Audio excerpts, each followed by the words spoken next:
meet you. Hope you guess my name.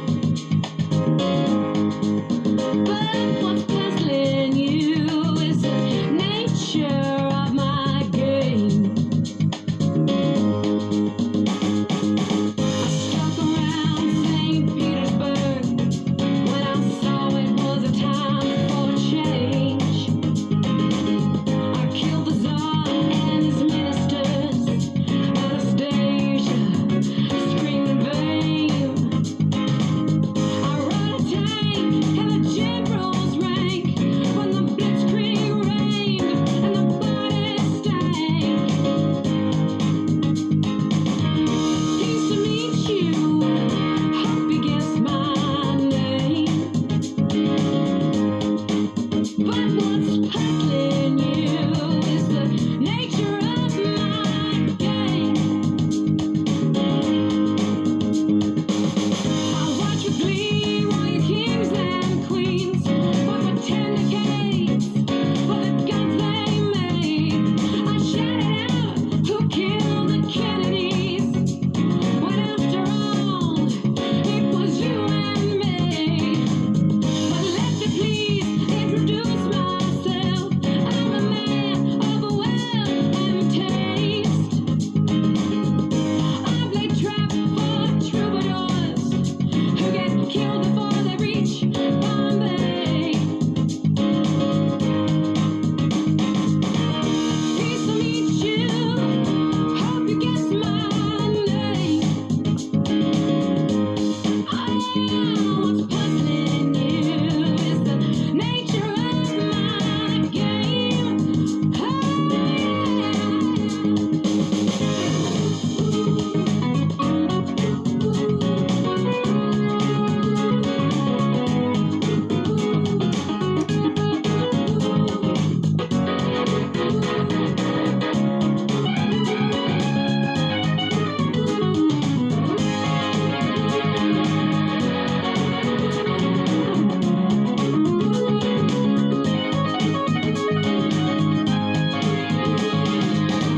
Pleased to meet you. Hope you guess my name. But what's puzzling you is the nature of my game. Justice, every cop is a criminal, and all the sinners saints. Whose heads is tails, just call me Lucifer, 'cause I'm in need of some restraint. So if you meet me, have some courtesy, have some sympathy, have some taste. Use all your well-learned politics, or I lay your soul to waste. Pleased to meet you. Hope you guess my name. What's puzzling you is the nature of my game.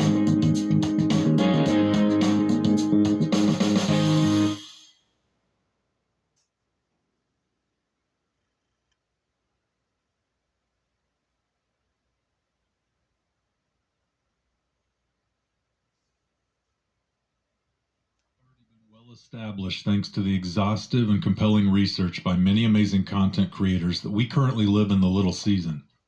But what I want to focus on for the next few videos is what that means for us and how we should conduct ourselves to navigate our lives through this era, as well as determine how much time we have left. To be honest, I'm shocked nobody has discussed how it affects those of us who happen to be alive right now. But I also get it. Most are still just trying to spread the word and working hard to find even more evidence, which I applaud. And let's face it, some of the stuff I'm going to cover is stuff nobody wants to hear. But some of us are already convinced, which is why I've already written a complete outline for a series on this topic. This first video is a brief overview of the specific categories I'm going to cover, which is from the perspective of someone who spent almost 2 decades working in the belly of the beast, so to speak. I'm going to argue that in many ways living a righteous life now is more difficult than before the tribulation. While the disciples had a Roman occupation and wicked Pharisees to deal with, at least they knew where they stood. Did you know most people believe the modern G, which is more oppressive to its citizens than an occupying force, is actually here to help us? Good and evil were more clear in Jesus' time. Black and white. Unfortunately, Satan has made literally everything in our day-to-day lives a complete and total lie. We don't know the who, what, where, when, or why of anything. Sure, some things are downright easy to discover now thanks to the aggressive political and anti-humanitarian tactics being waged on us the last several years. At least if you're willing to set your ego aside and open your eyes. Thanks to the efforts of the modern pioneers of this new eschatological movement, we have become aware of things that are more difficult to figure out on our own, including our own historical timeline, geographical events of biblical proportions, even the shape and nature of our own world. It's no coincidence that the major lies are in stark contrast to Scripture, even though things that can be confirmed with science do confirm biblical passages. Evolution, dinosaurs, lifespan of the Earth, all secular history, the moon landing. Things are better now. The only one of these I really need to elaborate on is the lie that things are better now, that we're more intellectually and technologically sophisticated than we've ever been. This idea that life keeps improving when in reality things have been horrible since the little season began and have gotten even worse. The fact is, all available evidence shows we can't even begin to fathom the technologies that existed before the little season, as we will discover in future videos. Even if the narrative were true, things may have seemed worse prior to the 1940s, but it all balances out. The child labor and wars of the past have been replaced with a massive wealth gap, unaffordable housing, the elimination of generational wealth, poor health and shorter lifespans due to available food, CTs, modern medicine, toxins in our air, water, buildings and homes, the modern workload, brainwashing, and mental health issues, all stemming from G, technology, civilization, and morality. This is not the best time to be alive by any stretch of the imagination, not even technologically. And it may be one of the worst times spiritually. In reality, we're slaves, by definition and reality. Most people find that concept laughable because they've been lied to about not only what rights we truly possess, but also what a slave actually is. From the moment our moms signed our birth certificates, we became wards of the state. After more than a century of attempts to control us, in 1933 the country went bankrupt and we became chattel slaves of the bees. This is undeniable, and I will prove it in an upcoming video. And the reason it's the most successful slavery operation in the history of mankind is due to deception, and most people don't even know it. John Rockefeller, the same guy who brought about prohibition to end the widespread practice of distilling and generating our own free electricity, took over the study of medicine and replaced it with a worthless yet profitable pharmacological system, also bankrolled our current system of deception. The architect of the modern education system said Rockefeller told him to keep us busy and stupid. And he did. And we are. And it hasn't gotten better. If anything, it's gotten worse. Homeschool parents will tell you it only takes about 90 minutes to cover a day's curriculum. The rest is just wasted time. It's true, you can look at Scandinavian test scores to confirm. Most public high school graduates aren't proficient in math or English. Heck, some college graduates are completely illiterate, even Ivy League. The reason people don't have even the slightest idea how the world actually works is because we're worked to death from the time we start school up until retirement. If we even get to retire, which most of us, millennials on down, won't. To give you an idea of just how bad we have it, between having our wages taxed and then paying tax on our already taxed net earnings through property tax, estate tax, sales tax, fees, etc., we are being double, triple, and even quadruple taxed on our wages. This averages out to about 70% of our final gross earnings being stolen from us, all said and done for the average person. And I say stolen because we receive no services for this cost. It's just a wealth transfer from the bottom 99% to the top 1%. No health insurance, no free education, not that it's actual education they provide anyway. Nothing that we couldn't already have significantly better versions of if we all retained our wealth as God had intended. The ancient Egyptian slaves only had to pay Pharaoh 20%. We pay 3.5 times that. It reminds me of the allegory of the cave, a book by Plato that I'm sure most of you already know. If not, I'll summarize.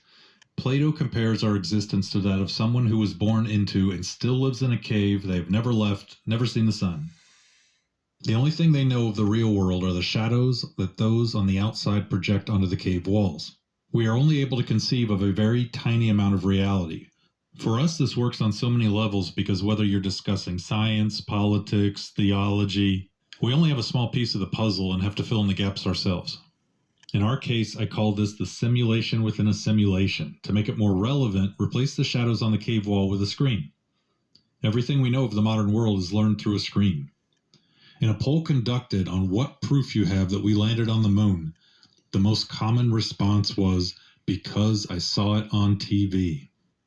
The two main problems are that people's minds are so warped that they, one, find innocence in sinful lifestyles and behavior, but even people like us who can see through the programming still have to deal with the things we can't see. And two, we are flat out lied to about how things work in finance, medicine, education, you name it. And that's the point of these videos, to reveal the sins that we didn't even know we were committing just by participating in modern life. The millennial reign is the only time we know of where Satan was not the prince of the world. God had influence throughout all of history, and even though I'm not quite ready to claim cessation, I certainly empathize with those who believe Jesus might be on vacation right now. This may be the only time where he hasn't appointed a single king, so to speak. Every single political leader worldwide right now openly worships Satan. We know who's in control, and this is how they do it. This will be Politics 101 for some of you, but I still think it's a good idea to refresh our basics and show how this is done through the manipulation of these 5 institutions. Media and entertainment. Education. And law. Medicine. And finance. There are definitely exceptions. For example, let's take medicine. Trauma care doctors, surgeons, and specialists not only help people, but in many cases treat and cure them. But if you're a pediatrician or a GP sticking sharp metal rods filled with poison into babies, or pumping your patients full of toxic pills that only mask the symptoms to support a self-sustaining industry, then you already know where you stand. I will be breaking each category down in future videos, but for now, this is one of the many topics where I'm going to lose a lot of you. These are industries of corruption, misdirection, and death. People who choose or sympathize with these career paths like to use the phrase, they were just doing their job, to justify wicked behavior. But that doesn't make it right. Their standards are ridiculous and incompatible with the teachings of Jesus. Remember, when CBs are involved, all money is distributed by Satan. You can't compare money during biblical times to money today. Why then would you complain that you don't have enough tokens? So what if you lose your job, your house? You can't take it with you. And it doesn't even have to be that way. It's not difficult to pivot to a career where you're actually producing a good or a service. The important takeaway here, and what everyone fails to understand, is that for the most part, if you work in these 5 industries, you may not worship Satan outright, but you have certainly dedicated your life to his service, and you can't serve 2 gods. Others are actually aware of the corruption and try to justify their egregious career choices by saying they're changing the system from within. It doesn't work that way. I always ask myself, what would Jesus do? Jesus didn't ask Matthew to remain a tax collector for the Romans and work from the inside to end their occupation. It's a ridiculous argument. He also didn't join up with the Pharisees to try and change religious law. He verbally assaulted them, publicly. Why do we choose to ignore the presence of Satan in the modern world and accept everything at face value? Simply put, we delude ourselves into thinking it's okay because it's just the way our world is today. So we just have to join up and do what we have to do to survive. In reality, that line of thinking is just a spiritual have your cake and eat it too. We worship Jesus with our hearts and then with our works serve Satan because we want to enjoy the spoils of his reign in this little season. This is the problem we have to solve. Not only individually, but as a society. The reason the world is a bad place is because the majority are either unaware or simply don't care. Living in denial is the same thing as acceptance, though. Participation is approval. According to this famous study, 4/5 of us don't even possess the faculties to differentiate between right and wrong. This means most people you meet are either bots in the simulation or humans have been far too brainwashed to ever have a chance. It's easy to say they're in love with the society Satan has created for them, but if Jesus gave those people a chance, then maybe we should too. The Milgram Obedience Experiment of 1961 showed that 80% of the population will do anything someone in a presumed position of authority tells them, including and especially committing murder. In our society, authority is as simple as a certificate, uniform, nice suit, or lab coat, depending on the corrupt entity. That means that regardless of whether we're all brainwashed or not, 80% of the population does not possess the capacity for morality. Satan knows this all too well, and that's how he constructed this empire during his little season, to cater to our shortcomings. It's no coincidence that everyone in a position of power has credentials of some sort, regardless of talent, skill, or knowledge of their particular field. They were all chosen due to a combination of genetics and obedience to his institutions.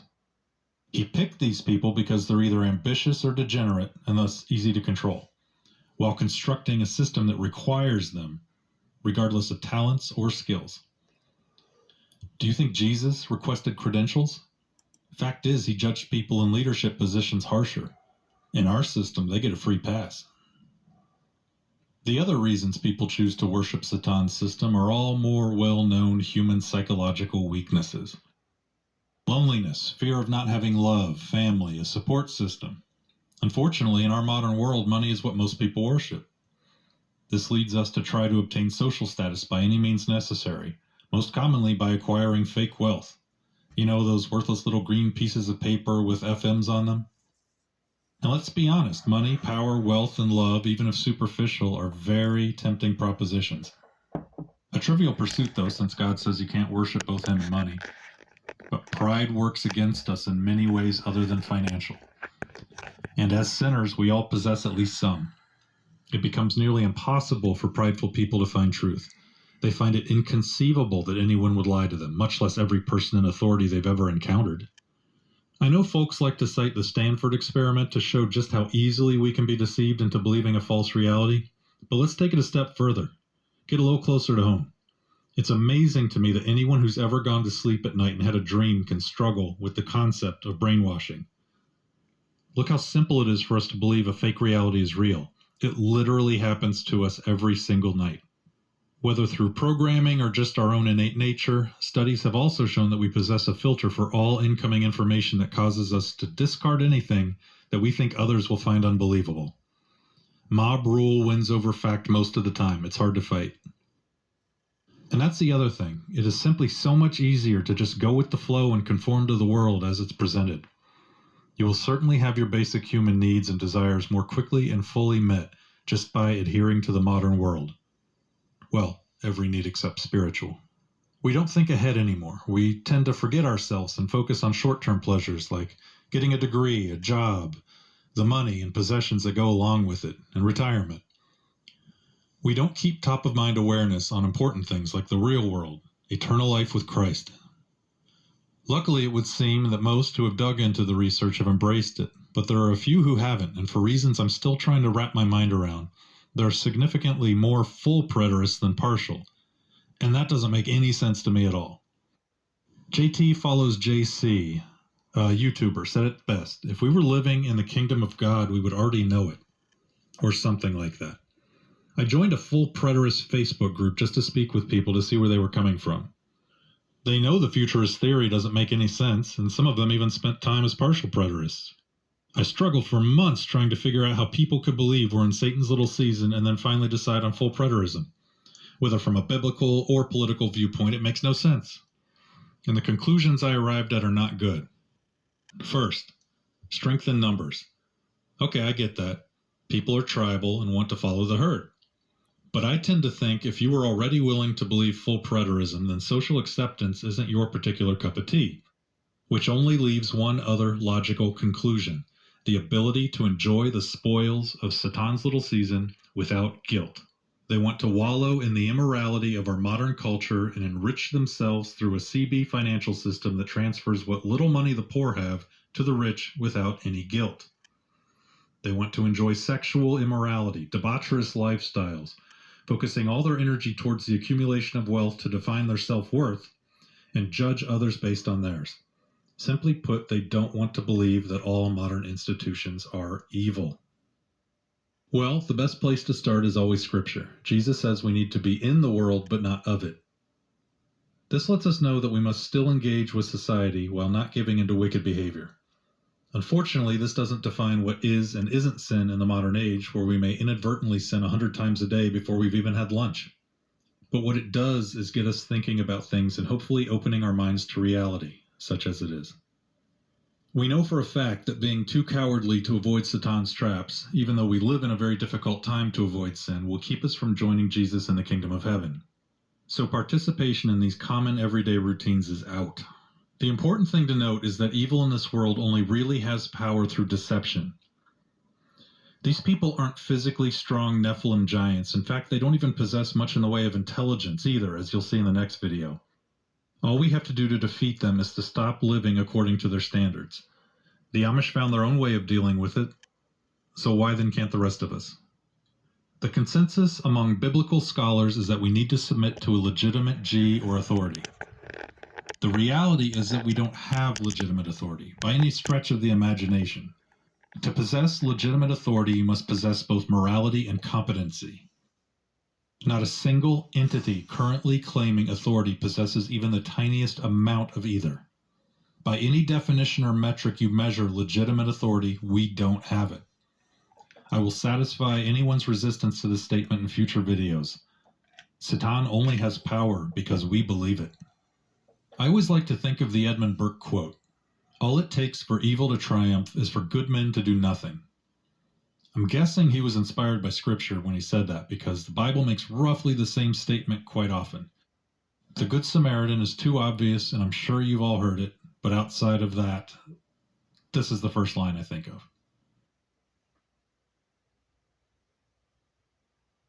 No confusing that. Even if you know a certain behavior is sinful, no matter how tired you are or how innocent modern life makes it seem, you shouldn't do it. Even Solomon got in on the act in Proverbs.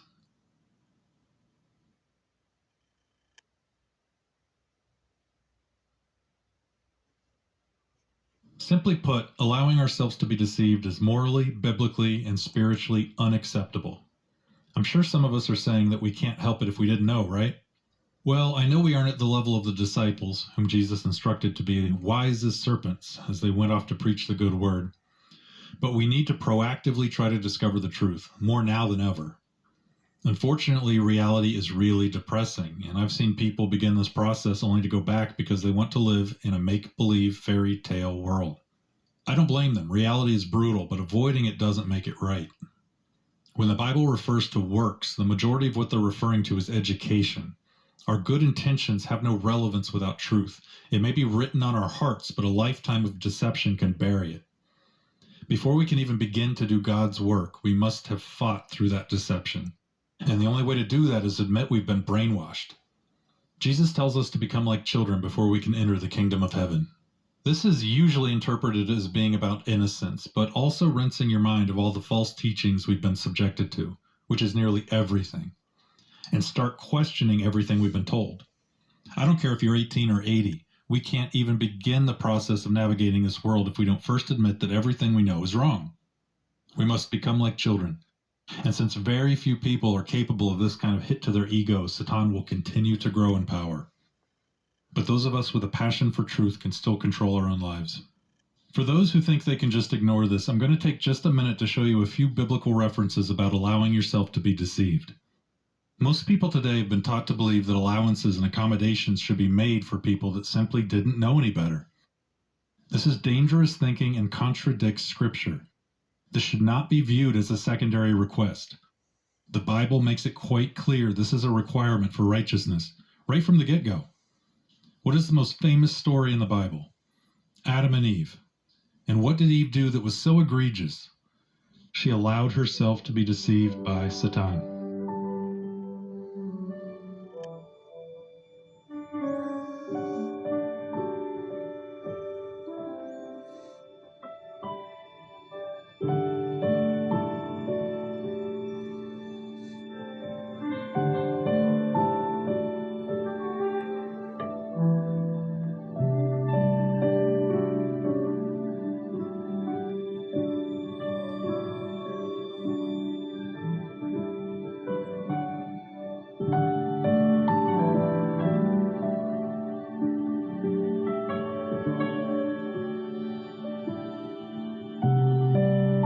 This is going to be another difficult concept for us to live with. Just as Jesus said following him would break families apart, we can't spend time with wicked people. And unfortunately, depending upon the industry, most people in the workforce are wicked. The Old Testament covers this in Psalms and heavily in Proverbs. Oddly enough, this ended up being Solomon's downfall.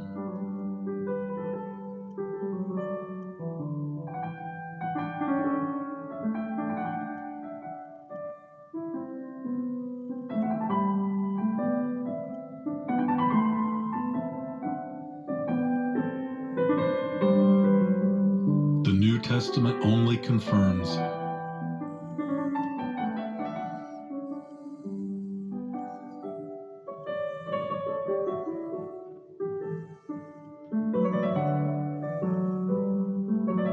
Decided to throw that last one in there just to double confirm how important not allowing yourself to be deceived really is.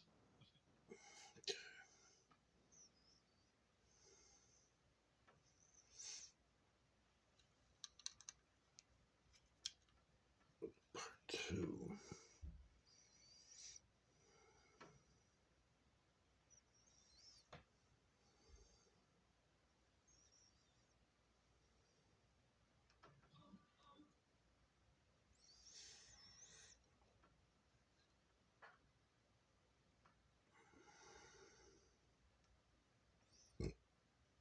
In my first video, I discussed how we should approach our faith while living in this time.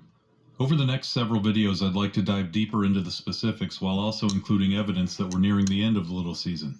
I want to focus on the world of finance for this video because they are the machine that powers every aspect of life during the little season.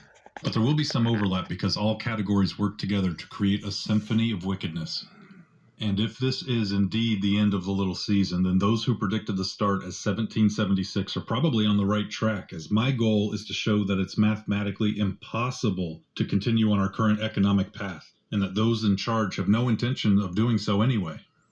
I realize not everyone has a background in finance, and I'll be making assumptions, so if any of these concepts need to be explained further, please leave a note in the comments and I'll be happy to elaborate. I also realize not everyone watching believes written history, and I don't blame you, but bear with me here, it's going somewhere. I don't want to isolate anyone just because I personally believe we live in the little season based on the evidence at hand. Eschatology isn't everything. But even if we aren't, the presence of Satan in all of these industries from top to bottom is undeniable. And as any student of history knows, controlling these particular enterprises is simply population control 101. Satan's power did not come all at once upon his release, as we will see from the history of CB in this country. We can easily tell just by looking around DC who built it, but we also know there used to be men who stood for God and morality and had the ability to obtain positions of power, even up through the 1960s. I could start with all the filthy European CBs dating back hundreds of years before the Revolutionary War. But let's jump ahead to the founding of the country. Deep diving into historical records shows that a few of the early politicians were noble men, and all evidence suggests escaping CBs is why they came here in the first place. Alexander Hamilton, an agent of the Reds and married into their family, was able to start the first bank of the United States in 1791, converting interest-free public debt into interest-bearing bonds picked up by the Bs, same playbook as today. This charter lasted for 20 years until 1811, at which time they were not able to manage an extension through Congress, due to Hamilton being out of the picture after losing a duel to Aaron Burr in 1804. So the Bees started the War of 1812, a typical tactic used to create debt and bankrupt and eventually own countries around the world, even to this day. There's a good book on this topic called Confessions of an Economic Hitman. The CBs, who had full control of England by this time, had destroyed our ports and reduced our exports from $61 million down to $7 million. As our country was in debt by this time, Madison was able to sign into law a second CB in 1816, but their speculative investments failed and they bankrupted the country by 1825. That brings us to Andrew Jackson, the 7th president and the man whose entire reputation revolved around stopping CBs from taking over the country. This is the greatest example in American history of divine intervention, as evidenced by not only his accomplishments, but regular screaming sessions with the CB sympathizers in Congress, where he referred to them as a den of vipers and thieves. His military efforts in the War of 1812 gained him popularity, and his followers were able to encourage him to start campaigning against the Bee as his presidential platform in 1825, and by 1828 was easily swept into office. Unlike other politicians, he honored his campaign promises and actually fought the bees, literally and figuratively. His entire tenure as president was spent battling the bees in Congress, campaigning on the road to help educate the American people on the evils of CBs, and even fending off an A attempt from a red agent sent from England. After the 2 shots failed to hit Jackson, he beat the man with his cane, suppressing any further aggression. But just like today, the evildoer was released by the courts and sent back to England. The bees then plotted against him and destroyed the economy on purpose under his watch. It looked like it was over, and somehow miraculously the public supported him still, and he was able to get enough of Congress on his side to stop another 20-year CB contract. His final act as president was to pay off the last installment, and by 1835 America was debt-free, the only president to ever pay off the debt. I'm going to skip over the CW and reorganization of this country as a corporation for another video.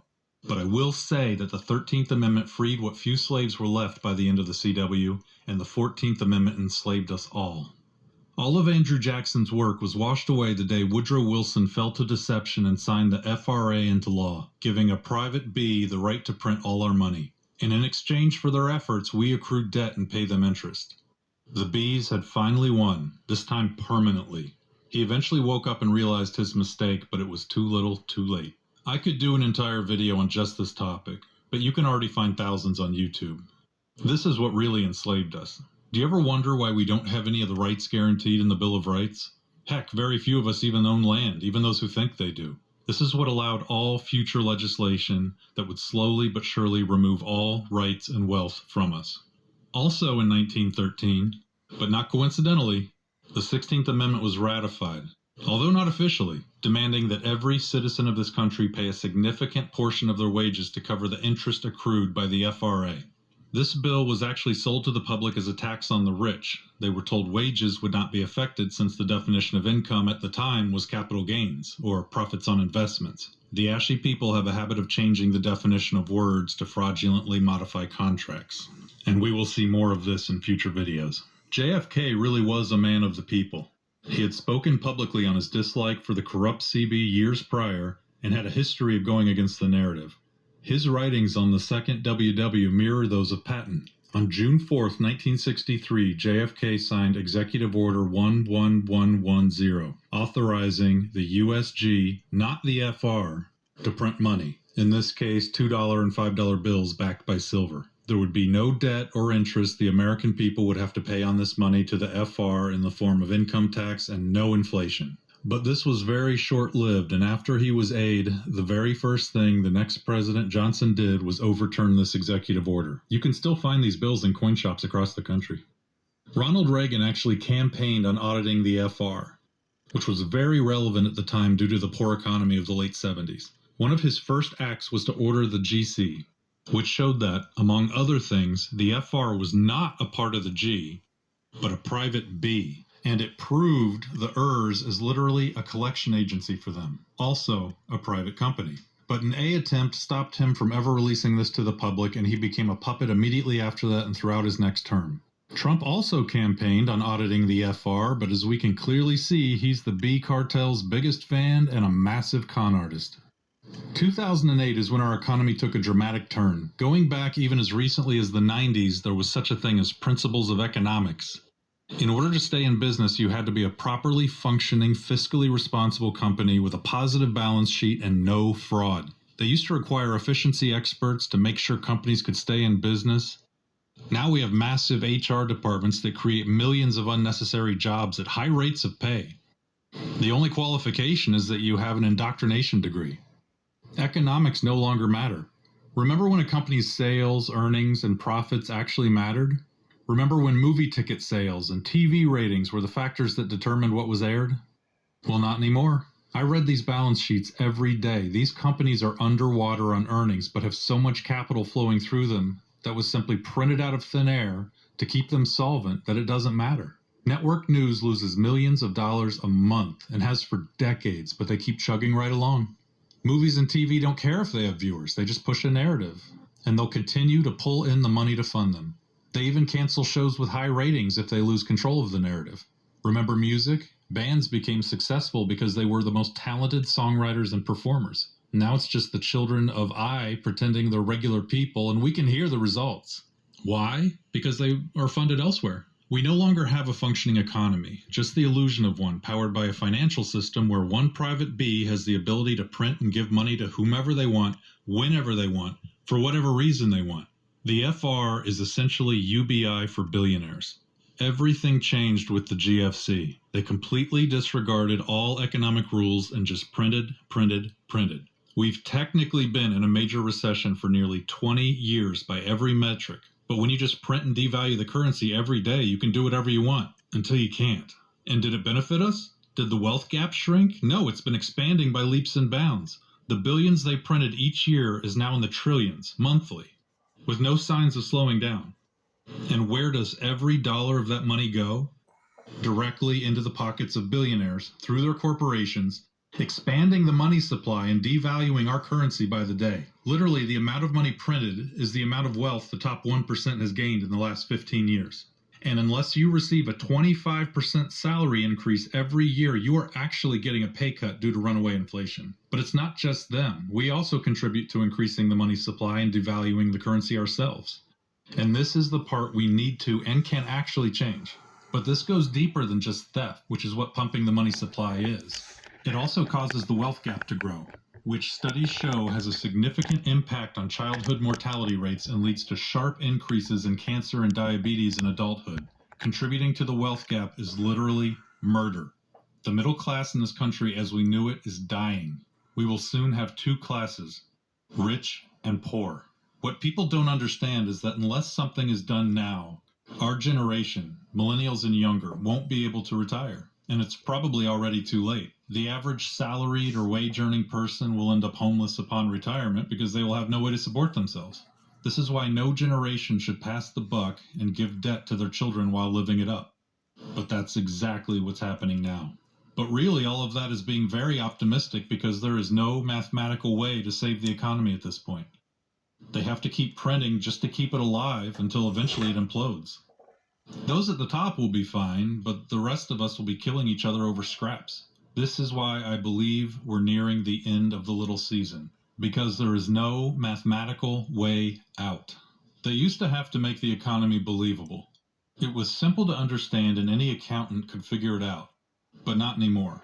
Whether it's because we've been dumbed down to unfathomable levels of stupidity or because they've just been slowly removing reality 1 inch at a time, I don't know. I've watched over the years as hedge funds have been forced to shut down because they specialized in shorting problem companies. It doesn't work that way anymore. It used to be as easy as spotting fraud on an earnings report or seeing underlying problems in the balance sheet. But none of that matters now. It wasn't too many years ago that Enron collapsed, but we see that same fraudulent playbook in many of the world's largest corporations now. And it actually increases their market cap when discovered. One thing is for sure, the economy was somewhat real when we were born and now it's not. And we know why. It doesn't take a genius to look at the completely debaucherous behavior of the people in charge of this world, as well as each and every one of their puppets, to know that the end of the season is upon us. Or at least the end of life as we know it. Everything has changed in the last 5 years and they put little to no effort into trying to hide it. We can easily deduce from G actions that they believe it's the end. We can believe whatever we want, but it's hard to deny that our political leaders know it's over. There's an old expression that applies perfectly today.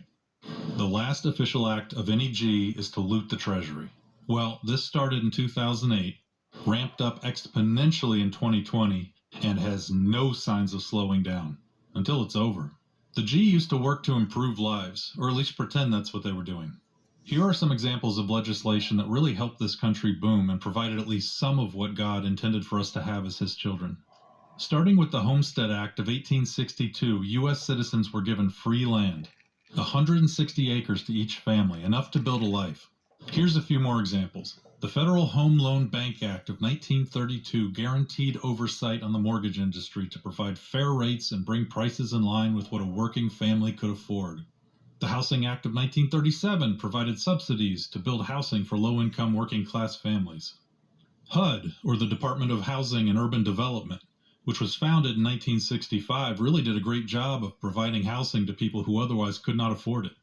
Of course, like all G departments and nonprofits, it's now been completely corrupted, and what little money is diverted to the needy is hard to secure.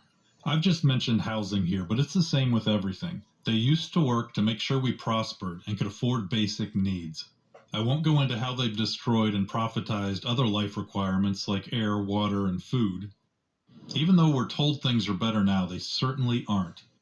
In fact, they proudly boast that they're robbing us blind as they do it, if you care to look at the actual legislation.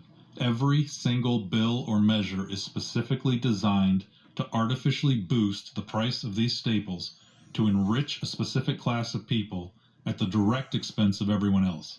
Why? Because they need us poor in the very near future to ensure our reliance on them in order to control us and fight on their side. People think it's good when the stock market rises, but the exact opposite is true. Only the top 1% of earners benefit in our current economic climate because of the massive hyperinflation it creates. Every asset is now at all-time highs despite a poor economy and negative GDP in spite of all the printing. That's right, GDP is negative even though they print trillions of dollars a month and now include G jobs in the reports. G jobs don't even produce wealth, but they're counted in GDP, which is why every day they create 1,000 more worthless welfare jobs, which the rest of us have to pay for. But it doesn't stop there. The price-to-earnings ratios are off the charts for the top companies in the Dow and NASDAQ.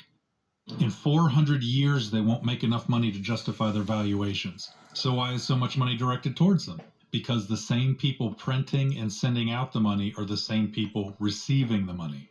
To make matters worse, most people are under the impression that assets are increasing in value when quite the opposite is true. The stock and housing markets don't go up, the dollar just goes down, whether you compare it to foreign currencies or purchasing power. It just seems like it goes up because the wages and salaries stay the same, which tricks us into thinking inflation isn't too bad while we're being robbed blind. For example, the S&P 500 is barely up this year, and yet the dollar has lost almost 15% of its value in 6 months. In 5 years, the dollar has lost half its value. You can't even plan for retirement anymore. Not that it was even a possibility for us because saving money is irrelevant. And let's not forget that the stocks are mostly bought on margin. That means money is printed out of thin air just to inflate the equity prices. Double whammy. The money supply will continue to grow by leaps and bounds until we get a major correction. And when that market crash happens, people won't just lose everything. They'll go massively into debt, which means the banks will also collapse.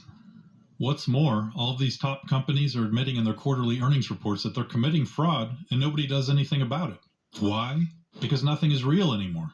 Take NVIDIA. They literally hired the accounting team that committed the Enron fraud to handle their financial interests for their AI grift. They are not only the largest company in the world, but the first $4 trillion company. And it's all make-believe. They're round-tripping their earnings numbers, which means all of these top companies are reporting the same money at the same time. But here's the odd thing. Even with inflation and fraud, some of their reported earnings are lower than in 2019, meaning they're doing far worse than they used to and are valued several times higher. The top 1% is not affected by inflation. The biggest problem for the other 99% is that individual investors think they're making money right now, but for the most part, they're not. A few people using highly levered tools like options and futures have been able to earn a few bucks, but everyone seems to be missing the bigger picture. And don't look at the inflation numbers the F puts out, unless you also read the reports. They are deliberately miscalculated, and they actually tell you that if you read the report each month. They weigh each financial category, and for at least 5 years have left out housing, food, transportation, utilities. I kid you not, the things that 90% of our paychecks go towards aren't calculated into inflation numbers. And you know why? Yeah, we do. 401ks look good on paper, but they're not keeping up with the inflation resulting from this unprecedented money printing. If your company is matching contributions, then you might be keeping up, but not making much. But here's the problem. When we contribute to this, we're expanding the money supply. Most people aren't aware of this. Take a company like NVIDIA. A complete fraud of a company other than selling a handful of video cards to PC gamers. The AI hype hasn't yet and won't translate into actual meaningful sales numbers. Don't believe me? Just look at the forward guidance released by the actual companies. But that aside, people will invest, and while NVIDIA has a market cap of $4 trillion, that doesn't mean that much money was invested. It's closer to hundreds of millions, meaning the money supply has increased by several $trillion. And that's just one stock. I'll explain more later in this video. Every time we contribute to any of these overvalued stocks, we are actually severely increasing the money supply, and thus inflation, which is theft. We're literally stealing money out of the pockets of every American. And it gets worse the lower in income we go. We're literally stealing from the poor and giving to the rich. G jobs aren't the only welfare jobs, which is common sense when there's no difference between G and corporations, as our own G is registered as a corporation. David Graeber, formerly of Yale, but now deceased, wrote a book called BS Jobs where he was able to prove that almost all corporate jobs are fake, or could easily be replaced with a computer. You have a few positions in science and engineering that actually provide a good or a service in exchange for their paycheck in the corporate world, but the rest exist just to keep the narrative alive. He found that 40% of those asked were ready to admit that they try to appear busy, but really they do nothing at all. Think about that. 40% of corporate workers will readily admit that they don't do anything. So if that many are willing to admit they're completely worthless, imagine how many actually are. He divides these people into 5 categories. 1. Flunkies. People whose only purpose is to make their superiors feel important. For example, door attendants, greeters. Number 2. Goons. Workers who act to harm or deceive others on behalf of their employer, or to prevent opposing goons from doing the same. Great examples of this include corporate attorneys, public relations, telemarketers, lobbyists. Number 3. Duct tapers. These people fix problems that could easily be permanently fixed, and a great example of this is programmers who write shoddy code. In fact, most of these people possess the ability to fix the problems permanently, but it would eliminate their jobs. 4. Box tickers. These are people who create the appearance in a corporate environment that something useful is being done, even though it's not. This includes the overwhelming number of people now working administration at hospitals, schools, etc. This is where most narrative jobs fall. In order for the illusion of our modern society to exist, there need to be people working these jobs. And these people need to be the ones who readily absorb the secular political nonsense taught in colleges, and they need to be highly paid to really push the narrative that these are the educated workers. Since people seem to associate wealth and wisdom, this really helps their case. Think about it. If you were an evil overlord, would you populate your top positions with moral, intelligent people who possess the capacity for critical thought? No.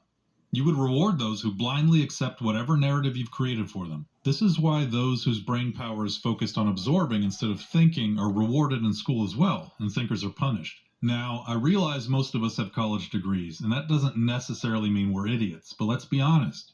Did we earn them through deep discussions that lead to logical conclusions, or did we keep our mouths shut and recite back whatever nonsense they preached? Number 5, taskmasters. People who actually slow down a company by creating extra work that doesn't need to be done. This mostly refers to middle management, and if you've ever worked a corporate job, you know they're the worst. Those who collect a paycheck and don't provide a good or a service, and this includes most corporate jobs and all jobs, are on welfare. And if they're able-bodied and can physically provide a good or a service but choose to work fake jobs, then they're thieves. Just because it's legal doesn't make it right. And they're not just stealing from taxpayers, but everyone who owns U.S. currency, because the money used to produce their paychecks is printed out of thin air, and at a higher salary typically than someone who actually contributes to society would earn. Just to push a narrative that not only is G and other corporations real and necessary, but college is important and debaucherous lifestyles are to be regarded as well. In fact, colleges don't even keep up that narrative anymore. Once prestigious institutions have lost all respect, and honest academics now know that true education isn't found in schools. It's found in common sense, logic, science, research, and evidence. Narrative has lost its way, and the value of a college degree lessens by the second. 60% of recent college grads can't even find employment because DEI and H-1Bs are still the most powerful forces in hiring. It really would be less risky to put your tuition money into starting a business. Really, it would be smarter to just take it to the casino if you're a white male, because there's at least some chance of a return on your investment, albeit very slim, versus a college degree. I'm just glad those of us in our 30s and 40s didn't have to pay that much for them. The best examples of highly educated idiots screwing up the basic tenets of their disciplines is evident all around us. But I love to cite Biden's top economic advisor, Jared Bernstein, who can't even explain the simple concept of how money is created. Why does the government even borrow? Well,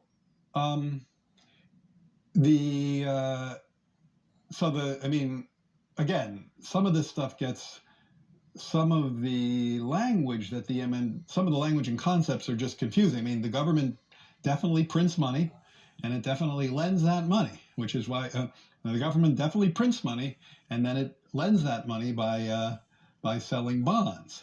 Is that what they do? They Oh my God. At the top levels, all jobs are fake and based solely on nepotism. Let's take a look at housing, just another asset bubble. We have way more houses than families. Supply and demand doesn't apply anymore in this market. Every financial tool at the disposal of the G is used against us to prop up housing prices. The rest of the world looks at us like we're crazy for not allowing young people the ability to afford a home. A mortgage for our parents was 25% of income for an average price single-family home. Now it's 70%. To make things worse, 80% of households, that means two-income families, can't afford a median-priced home right now, and 60% can't even afford a starter home. Yet, all boomers got a house, even on a single salary at a low wage. Do you remember MBSs or mortgage-backed securities from the movie The Big Short? The reason the housing market collapsed in 2008, leading to the stock market crash, was because they fraudulently sold these packaged mortgages as creditworthy, all the while selling mortgages to deadbeats who had no intention of ever paying them back. This is not a factor anymore because the FR simply printed enough dollars to buy all the MBS, and they're never going to devalue when people stop paying mortgages this time because the F is never going to sell them. The FR can eat the cost of these because they can print any amount of money they want. There are other financial tools at their disposal, mostly because BR now owns over half of all real estate in the country and doesn't want the values to go down. And the fact that the moratorium on mortgages for over 7 million homes is still in effect 5 years later. These are 7 million mortgages that otherwise wouldn't be paid and collapse the housing market. And who suffers from all this again? It's the renters, the poor, who are paying outrageous prices just to have a junky place to live. Speaking of BR, the WEF arm that wants everyone to own nothing and be happy, except for them, now owns more than 50% of all real estate in the country. They famously have been buying up entire neighborhoods and repricing each home $100,000 plus higher, making tens of billions of dollars in the process and making it very difficult for first-time buyers to buy a home. Price fixing. This will only get worse in coming years because G has made it clear they will continue to use any legislation necessary to continue this grift. This is also something most people aren't aware of. How our B system works, specifically FRB. Most think of taking out a loan to buy a house, start a business, or buy a car as something completely innocent, that you're just borrowing money from a bank. But what actually happens is the money is just created out of thin air. They didn't reach into their vaults, give you the money, and then take it off their books. That means that when you take out a loan, you're increasing the money supply. Now, a $500,000 house isn't going to create much inflation, but if everyone does it, you bet your ass it's going to cause massive increase in the money supply. I like to look at it like a gang beating. If 20 people beat up a single dude and he dies, are they all guilty of murder? I argue yes. And that means logically, we can compare buying a house with a loan to grand larceny. On the other side of the loan is crime and victimhood as well. Something most people don't realize is that just like the definition of the word income was changed a little over 100 years ago to allow laws and contracts to be broken, the definition of the word usury was as well. Any loan with interest is usury. I could cite about 100 passages in the Bible on what God thinks of those who collect interest. But I assume you already know it, and it would almost require another video. From biblical times up until the near present, usury meant the collection of any interest at all. Not abusive interest as they claim the definition to be today. You can even find first and second editions of Black's Law Dictionary from the 1800s that define it that way. And it's not just us, all Abrahamic religions forbid usury. In fact, even right now, most Bs offer kosher or halasha compliant loans for Jews and Muslims. It's just a modern manipulation because the B still gets their cuts through loopholes, but it just proves that the definition is real. Usury is the act of earning any interest on a loan. So for those of us who work in finance, our entire day is spent dealing in sin, and the entire B industry is an abomination. I know many people who believe they know more than God say, well, they're just taking a few percent to justify their business. Well, they're not. With current interest rates, we end up paying more than $750,000 in interest alone on a $500,000 house with a standard 30-year mortgage. That $500,000 house ends up costing us over $1.25 million. I know we all think we know better at times, but the Father really does know what's best. Unfortunately, we've been forced into a world where for most people loans are necessary to buy transportation and housing. Satan has crafted this well, and it puts us in a situation where we almost have to sin just to exist. Stop putting money in the stock market in a bad economy with massive money printing. We help to push it higher. But all that happens is we boost inflation that we'll never keep up with. We're not actually making any money. The market is up 3% on the year as of this writing, but the dollar is down nearly 15% in the first 6 months of the year. And everyone with a 401k is celebrating as they've lost money. But we aren't the worst hit. We're expanding the wealth gap, literally killing children. Also, the stock market right now is based on the premise that AI will replace all jobs, yet people will still have money to pay for things. It's preposterous. If we're investing, I say that sarcastically because there are no deals on assets right now. We'd need a correction of nearly 90% on most assets to justify investing, which by definition is getting a deal on something that should become more valuable in the future. Pumping equities can cause a massive increase in the money supply, causing runaway inflation. Let me explain. A company's market cap can increase by trillions of dollars with only a few hundred million being transacted. This means that even without insane money printing, and keep in mind most investing is done on margin, the value of the stock can go up 1,000% on just a few people agreeing to buy at high levels. When these people then sell the stock to cash out, that money is real. More inflation, higher wealth gap, more death and suffering. Our generation is so messed up, we invest in Bitcoin because we have no other options. It's not the finite resource they claim it to be. 1 million different Bitcoins can be created. It's not even something that exists, just a dated piece of software. But what other choice do we have to earn even a little piece of generational wealth? Since they have already decided what companies will be worth trillions, we can't invest in upstarts like our parents did, buying Microsoft and Facebook for a few bucks a share. But ultimately, all bubbles burst, and this one will be catastrophic. But the recovery from the ashes will be a small ruling class controlling all wealth, and the rest of us living on what scraps they throw us. And we know this is going to happen because this is what the WEF tells us is going to happen. Scott Galloway, although a secular academic, has an excellent TED Talk on the flow of wealth going from the young and poor to the old and already wealthy. I might do a video on his work soon. Massive underground cities for the elite aside, there are so many ways those in charge are showing us that the end of the little season is near. We've seen what happens to countries that destroy the value of the currency. And unfortunately, we use the world's reserve currency. Nobody can come bail us out this time. It's only a matter of time, and we continue to do it at an ever-increasing rate each month. And we haven't even begun to see the hyperinflation for all the printing that was done over the last few years, because money supply increases have a several-year lag before showing up in prices. We are all welcome to believe whatever we want, but part of my quest to find Jesus was learning that while most of the people I knew were atheists, a sharp contrast is that everyone they look up to, every single person in a position of power, now and throughout time, believes in God and is devoutly religious. Now, their God is one of deception, but nonetheless, religion and the associated rituals is one of the most important aspects of their life. In the same vein, every single politician or B from every G or financial institution believes it's the end of times. There is absolutely no forethought for any future whatsoever. They're just partying like it's over, and I think it's time for us to wake up, take stock of the world around us, and not participate in their financial game of sin.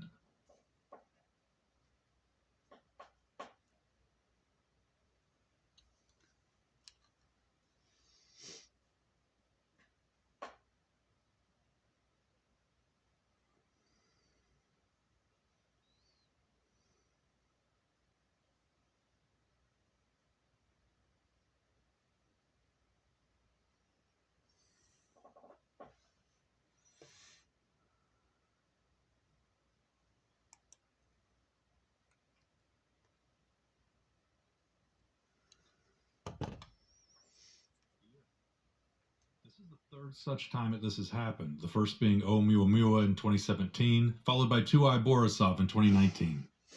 Their schedule of releasing this false space narrative every 2 years was put on hold while they dealt with the many other deceptions since then, but here we are again.